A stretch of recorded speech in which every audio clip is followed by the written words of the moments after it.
ഞാൻ എൻ്റെ രാഷ്ട്രീയം തുടങ്ങിയത് 20 കൊല്ലം മുമ്പെയാണ്. എൻ്റെ 20 കൊല്ലത്തിൻ്റെ രാഷ്ട്രീയത്തിൽ ഞാൻ കുറേ കാര്യങ്ങൾ ചെയ്തിട്ടുണ്ട്, സന്തോഷകരമായ കുറേ കാര്യങ്ങൾ ചെയ്തിട്ടുണ്ട്. പക്ഷേ ഏറ്റവും സന്തോഷകരമായ ഒരു ദിവസം എൻ്റെ ഈ രാഷ്ട്രീയ ജീവിതത്തിൽ നിന്നാണ്. അത് ഞാൻ ജയിച്ചു എന്ന് മാത്രമല്ല, ഞങ്ങൾ മുമ്പോട്ട് വെച്ച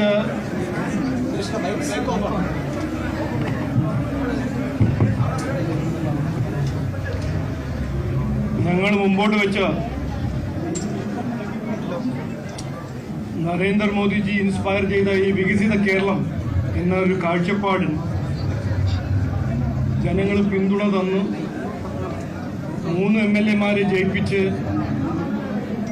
ഒരു ഇലക്ഷൻ ആയിരുന്നു ഈ ഇലക്ഷൻ. ഞാൻ ഈ ഇലക്ഷന് മുമ്പ് 2 കാര്യങ്ങൾ കൃത്യമായി പറഞ്ഞതായിരുന്നു. അത് ഇന്ന് ഞാൻ എല്ലാവരെയും ഓർമ്മിപ്പിക്കുന്നു. ഞാൻ ആദ്യം പറഞ്ഞത്, ഇത് ഞങ്ങളുടെ രാഷ്ട്രീയ ചരിത്രത്തിൽ ഏറ്റവും നിർണായകമായ ഇലക്ഷനായിട്ട് മാറും, ഈ ഇലക്ഷൻ ഞങ്ങൾ ജയിക്കും എന്ന് പറഞ്ഞതായിരുന്നു. അങ്ങനെയാണ് നടന്നത്. രണ്ടാമത്തത് ഞാൻ പറഞ്ഞത്, CPM തുടരും എന്ന് പറയുന്ന കാലത്ത് 2025 മുതൽ ഞാൻ പറഞ്ഞ ഒരു കാര്യമായിരുന്നു, പാർട്ടിയും പറഞ്ഞ കാര്യമായിരുന്നു, ഒരു കാരണവശാലും CPM ഇനി ഭരിക്കില്ല. അപ്പോൾ ഈ ഇലക്ഷൻ ഏറ്റവും പ്രധാനമായി ഒരു ആന്റി CPM ഇലക്ഷൻ ആയിരുന്നു. ആ ആന്റി ഇൻകംബൻസി വോട്ട് ഞങ്ങൾക്കും കിട്ടി, കോൺഗ്രസിനും കിട്ടി. അപ്പോൾ ഇത് ഞാൻ പറയാൻ ആഗ്രഹിക്കുന്നത്, ത്രിപുരയിൽ വെസ്റ്റ് ബംഗാളിലെല്ലാം നടന്ന പോലെ തന്നെ കഴിഞ്ഞ 10 കൊല്ലം നമ്മൾ കണ്ട് മനസ്സിലാക്കിയ ഒരു മാർക്സിസ്റ്റ് CPM-ന്റെ ഭരണശൈലിന്റെ ഒരു ലാസ്റ്റ് ഫേസാണ് ഈ ഇലക്ഷന്റെ ഒരു വലിയ മെസ്സേജ്.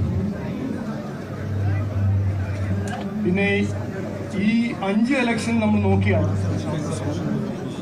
അതിന് എന്തെങ്കിലും ഒരു പഠനം അല്ലെങ്കിൽ നമ്മൾ എന്തെങ്കിലും മനസ്സിലാക്കിയാൽ, ഇന്ത്യ അലയൻസ് ഭരിക്കുന്ന തമിഴ്നാട്, വെസ്റ്റ് ബംഗാൾ, കേരളം 3 സ്ഥലത്ത് ഇന്ത്യ അലയൻസ് ആയിരുന്നു ഭരിച്ചത്.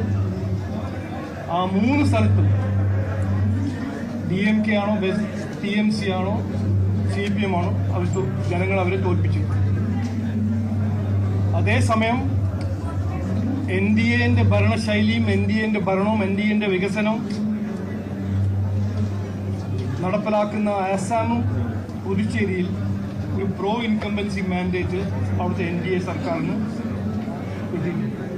ഇതിന് കൂടുതൽ ഇന്ന് ഞാൻ പറയുന്നില്ല. നാളെ ഞാൻ ഇതിനെക്കുറിച്ച് ഞാനും ഗോകുമാർജിയും മുരളീധരൻ്റെ ഒരു പ്രസ് കോൺഫറൻസ് ഉണ്ടാവും, അതിൽ നമ്മൾ ഇതിനെക്കുറിച്ച് ചർച്ച ചെയ്യും. പക്ഷേ ഇന്ന് അവസാനം ഞാൻ പറയാൻ ആഗ്രഹിക്കുന്ന ഇതാണ്, കഴിഞ്ഞ 10 കൊല്ലം CPM ഭരിക്കുമ്പോൾ ഇവിടെ ഒരു പ്രതിപക്ഷ പാർട്ടീൻ്റെ ഒരു റോൾ ആരും നടപ്പിലാക്കിയില്ല, ആരും ചെയ്തില്ല. 10 കൊല്ലം ശബരിമല കൊള്ള നടക്കുമ്പോൾ, ജനങ്ങളുടെ ദ്രോഹം നടക്കുമ്പോൾ പറയാനും ചെയ്യാനും അസംബ്ലിയിൽ ആരും ഉണ്ടായിരുന്നില്ല. കോൺഗ്രസ് ഉണ്ടായിരുന്നു, പക്ഷെ അവർ ഇന്ത്യ അലയൻസിന്റെ ഭാഗമായിരുന്നു. അവർ മൗനം പാലിച്ചു. അതിൽ വലിയ മാറ്റം ഇനി വരും. 3 MLA-മാരുണ്ടാവും. ജനങ്ങൾ ഓരോരോ പ്രശ്നങ്ങളെ കുറിച്ച് ഉയർത്തി സംസാരിക്കാനും മുമ്പോട്ട് വെച്ച് സംസ്ഥാന സർക്കാർ അതിനെ പരിഹരിക്കാൻ, അതിന് പിന്നിൽ നടക്കാൻ 3 MLA-മാരുണ്ടാവും, BJP NDA. അതുമാത്രമല്ല, ഇനി ഇവിടെ അഴിമതി നടത്തി ഏതെങ്കിലും സർക്കാർ നടപ്പിലാക്കാൻ ശ്രമിച്ചാൽ അതിനെ എതിർക്കാനും അതിനെ എക്സ്പോസ് ചെയ്യാൻ BJP NDA അസംബ്ലിയിൽ ഉള്ളിൽ ഉണ്ടാവും. അത് ഒരു വലിയ മാറ്റമായിരിക്കും. ഞാൻ ഇലക്ഷന് മുമ്പ് പറഞ്ഞതാണ്, ഈ ഇലക്ഷൻ ഏറ്റവും പ്രധാനപ്പെട്ട ഒരു ഇഫക്റ്റ് അല്ലെങ്കിൽ ഇമ്പാക്റ്റ് കേരളത്തിന്റെ രാഷ്ട്രീയ സംസ്കാരത്തിൽ മാറ്റം. അതായിരുന്നു ഞങ്ങളുടെ ലക്ഷ്യം. അത് ഞങ്ങൾ പുറത്തുനിന്ന് ഇതുവരെ ചെയ്തു. ഇനി അസംബ്ലിയിൽ കയറി അവിടെ ഇരുന്ന് അത് ഞങ്ങൾ നടപ്പിലാക്കും എന്ന് ഞാൻ ഇന്ന് ഉറപ്പു തരുന്നു. ഇന്ന് ഈ വിജയം ഇത് എൻ്റെ വിജയമോ ഞങ്ങളുടെ ലീഡർഷിപ്പിൻ്റെ ഒരു വിജയം മാത്രമല്ല, ജനങ്ങൾ ഞങ്ങൾക്ക് തന്ന ഒരു അവസരമായിട്ട് ഞങ്ങൾ കാണുന്നു.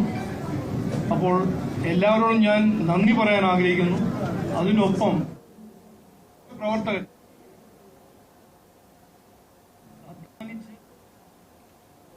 ഈ ഒരു മാൻഡേറ്റ് ഈ ഇലക്ഷന് വേണ്ടി അധ്വാനിച്ച ഓരോരോ പ്രവർത്തകരും ഞാൻ നന്ദി പറയാൻ ആഗ്രഹിക്കുന്നു. നമസ്കാരം. ബി.ജെ.പി. സംസ്ഥാന അധ്യക്ഷൻ രാജീവ് ചന്ദ്രശേഖർ